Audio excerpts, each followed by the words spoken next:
আসসালামু আলাইকুম বন্ধুরা, আমি আমাদের গ্রামের পাশের একটি গ্রামে ঘুরতে গেলাম। সেখানে একটি অন্য কাজে গেছিলাম। যাওয়ার পরে আমি সেখানে রাস্তা হারিয়ে ফেলছি এবং অন্য একটি রাস্তায় ঢুকে পড়ছি। সেই রাস্তার মাথায় যেয়ে দেখি একটি রঙিন মাছের ফার্ম। তো কি করব, আপনাদের সামনে তুলে ধরার জন্য ভিডিও করে রাখলাম। তো আজকে আপনাদের সামনে তুলে ধরতেছি যে ওই ফার্মে কি কি মাছ আছে। তো সব আপনাদের দেখাচ্ছি। দেখেন কি সুন্দর ডাম্বো মোজাইক। ওইখানে ডাম্বো মোজাইকটা একটু বেশি এবং হোয়াইট মলি যেটা দেখলাম রেডিয়াম, মাশাআল্লাহ অনেক সুন্দর কালার। এবং ওখানে প্রতিটা ট্যাঙ্কেই দেখতেছি, দেখেন এইখানে কই কার্প আছে, গোলফিশ আছে, গোরামি আছে, বাটারফ্লাই আছে। তো ইট দিয়ে এটা বানানো, যাই হোক অনেক সুন্দর দেখতে লাগতেছে। এবং এখানে মলির সাইজটাও অনেক বড়।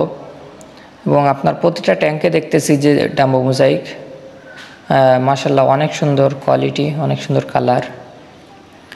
যে কি পরিমাণ ডাম্বো মোজাইক হয়েছে। এখানে কিছু হোয়াইট মলির বাচ্চা এবং এখানে আপনার কিছু গাপ্পি আছে, এখানেও কিছু ডাম্বো মোজাইক। যাই হোক প্রিয় দর্শক, ভিডিওটা যদি ভালো লেগে থাকে অবশ্যই একটি লাইক দিবেন। আপনারা যদি এই চ্যানেলে নতুন হয়ে থাকেন অবশ্যই চ্যানেলটি সাবস্ক্রাইব করুন। ভালো থাকবেন, সুস্থ থাকবেন, দেখা হবে অন্য কোনো ভিডিওতে। আসসালামু আলাইকুম।